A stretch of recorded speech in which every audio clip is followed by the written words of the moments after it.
It's round two RC drivers back with the Traxxas Ultimate Mini Maxx project. Round one was a lot of fun for the build up. As you can see, I just tore down this Mini Maxx, replaced the chassis with the XRT chassis. I put the upgraded differentials in there, the center differential, even the aluminum steering rack and battery strap. The truck, well, is looking pretty good so far. And actually, I wanted to jump right into round two, but I picked up the wrong axles. I got the upgraded axles. However, this is for the standard Mini Maxx, and I am going to go and put the WideMaxx kit on it, and that requires the longer drive shafts. I'll have all the part numbers in the video description below, as well as links, but time to start building this thing up some more. Really excited about this project. So obviously, the Mini Maxx WideMaxx kit is going on it. The wider axles. I also have the shocks, and you know what? I'm not going to spoil the rest. I'll show you as I go along. Today, we're mostly working on the suspension, with the exception of the drive shafts that I showed you. Those are going to get installed when the suspension arms and the hubs and everything are going together.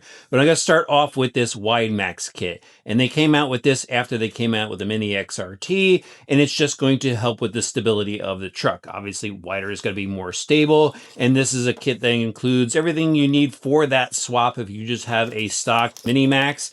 And let's just go through here. They got a bunch of different colors. You can see it here on the side. If you want to go and color code your truck, whatever you're going to build up, and they give you instructions. They give you the longer tie rods that you're going to need for the steering, the longer drive shafts, and it's just the female end here. And then, of course, the longer upper and lower arms. And I went with orange again because originally it was going to be an all orange truck. Not sure we're going to paint the body just yet, but let's get these out, and I'm going to go and install them with the optional hinge pins. So the factory hinge pins are these screw pins, and they're known to back out, especially after a lot of use with your truck.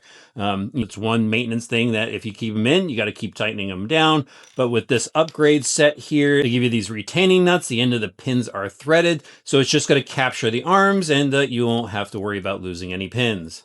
Got the wide arms out of their packaging, really nice looking arm made out of their HD composite, and they are specific to each corner of the car. So you'll notice right here, it's got RL, that would be the rear left, and then RR is the right rear. And so just make sure you put it on the proper corners. Remember, driver's side is always the left side. And the other thing is, see how wide they are? Much wider than the original version. And they also give you an additional shock mounting location. So that's pretty cool for tuning. Now I'm going to go ahead and mount up just one corner for you guys. One thing is they don't give you the bottom hinge pins in the kit. And that's kind of a bummer because the upgraded pins are a hardened pin. This is just a standard pin and it's still the screw pin. So I wish they gave us some upgrade option for this here, but we'll just go ahead, slide this in, tighten this into place, and we'll go and install the upper arm. And that's going to get one of the new hardened pins. This will slide right in here. And then you'll, of course, go and cap it off with the retaining nut. Since I can't get a nut driver in there, just going to use a long nose pair of pliers to hold the nut while I tighten it down. And then repeat the process for the other corners. Suspension arms are on. Everything's looking good. No binding here. It's time to move on to the caster blocks and the carriers here. So I'm going to go and throw on the aluminum caster blocks from Traxxas. These things look pretty cool. I'll just pull them out of the box to show you guys. Check that out. They are etched with a right and a left, so you could identify them easily. And then I'm going with their HD orange rear carriers and the steering knuckles here. Just going to add to the cool factor with all the orange on it. But these are pretty simple to install as well. Again, going to use the HD pins, the hardened pins on here. I do have to go and remove the bearings from the factory hub carriers and swap them over to here. So when I go through the drive shafts in, everything just falls together. All right, I'm going to put the front left assembly together. Just have to reuse these kingpins. I actually found some spare bearings in my collection. So I'll just put this aside and find my left carrier. I'm just going to use the old one as reference. So this will slide in through. There you go. Kind of just have to twist it into place. I'll put the new kingpin screws in to hold it in place. These threads started and tighten it down. There we go. That works nice and free. I'm going to go throw the drive shafts in and then mount it up to the truck. Next step is actually to get these CEV drive shafts set up to install. So what I'm going to do here is take the out drive, slide it onto the output shaft of the differential. Just got to spin it around so I could gain access to the through hole there. We'll put this on like this. The threads are facing out. And then Traxxas actually gives you screw pins with thread lock on them, which is pretty cool to install these. We'll just slide that in, down on these, snug it up.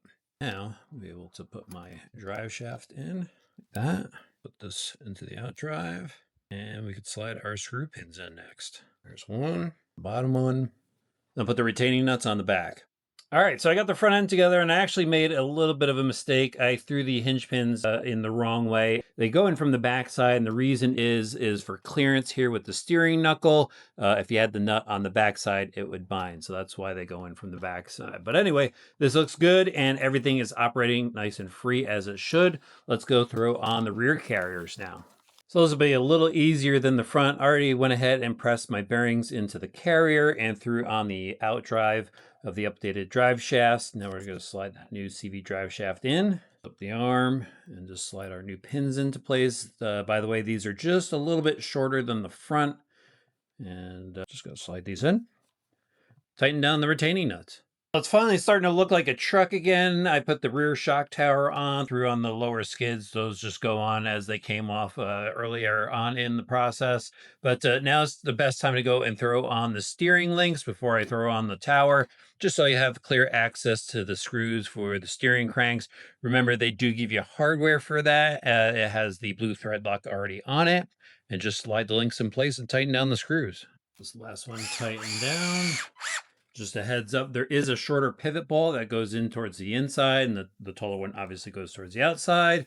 Threw the front shock tower on already. Man, this is looking good. One more step for this round of the build, and that is the shocks here.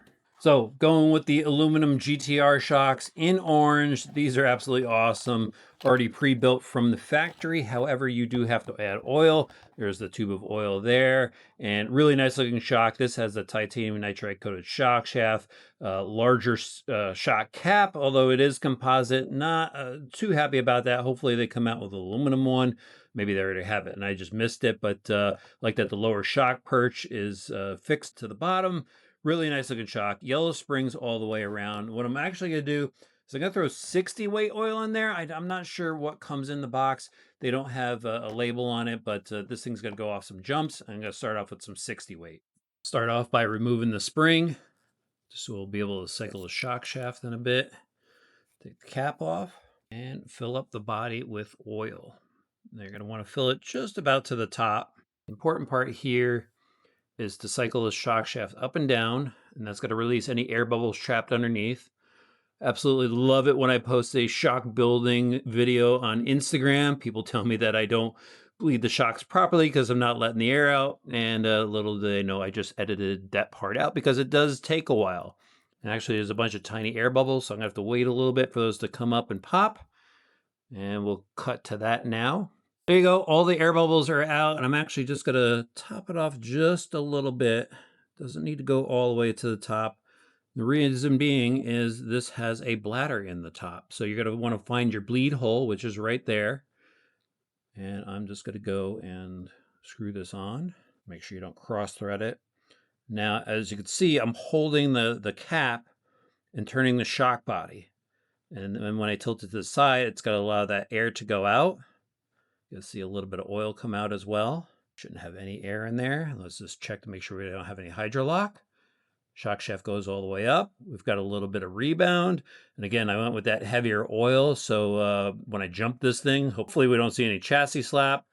Shock feels pretty good. Just go wipe off the excess oil, throw the spring back on, and throw it on the truck. Got all 4 shocks filled up with oil. Now it's time to install them on the truck.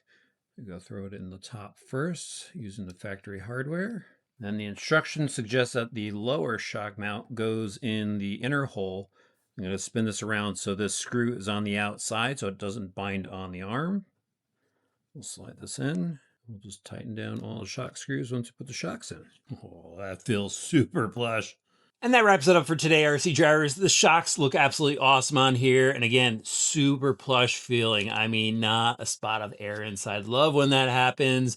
Looks really good with the long arm suspension kit on there. Can't wait to see this thing drive, but we got some more work to do. Got to give you guys a little teaser for next time. I'm going to throw some lights onto the chassis, some black chrome bumpers, even throw in the electronics. So if you don't want to miss it, make sure you hit that subscribe button. We'll see you back soon for some more RC Driver videos.